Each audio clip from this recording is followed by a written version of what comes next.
రామశిలక గుట్టల మీద ఓ కోయిల రాగమెవ్వలే. బతుకమ్మను దేవునిగా గౌరమ్మగా భావించినప్పుడు బతుకమ్మ దగ్గర బ్రేక్ డాన్సులు ఎలా వేస్తారో ఒకసారి ఆలోచించండి. ఒకప్పుడు మహిళలు భజన కీర్తన వలె చప్పట్లు కొడుతూ పాటలు పాడుతూ బతుకమ్మ పండుగను ఎంతో గొప్పగా ఒక వేడుకలాగా జరుపుకునేది. నిజంగా ప్రస్తుత పరిస్థితులు ఎలా ఉన్నాయంటే బతుకమ్మ పండుగ వచ్చింది అంటే మహిళలందరికీ డ్యాన్సులు చేసుకోవడానికి గొప్ప అవకాశం దొరికినట్లుగా ఉంది. ఒకవైపు డీజే స్పీకర్ల సౌండ్కు ఇద్దరు మహిళలు గుండెపోటుతో చనిపోవడం జరిగింది. మహిళలు డ్యాన్సులు చేయొద్దని కాదు, కానీ మనందరం దేవునిగా భావించే బతుకమ్మ దగ్గర చేయకూడదు అని నా అభిప్రాయం. తెలంగాణ యొక్క సంస్కృతి సాంప్రదాయాలకు ప్రతీకగా నిలుస్తుంది మన బతుకమ్మ పండుగ. మనందరం గొప్పగా చెప్పుకుంటాం, పూలనే దేవునిగా చేసి పూజించే ఏకైక రాష్ట్రం మన తెలంగాణ అని సగర్వంగా చెప్పుకుంటాం కదా.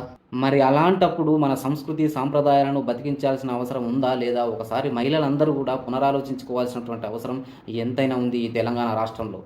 తెలంగాణ ప్రజలందరూ భక్తి శ్రద్ధలతో మన సంస్కృతి సాంప్రదాయాలను పెంపొందించే విధంగా బతుకమ్మను ఒక గొప్ప వేడుకలాగా జరుపుకునే రోజులు రావాలని కోరుతూ దిస్ ఈ సైనింగ్ ఆఫ్ రాజేష్. రామశిలక గుట్టల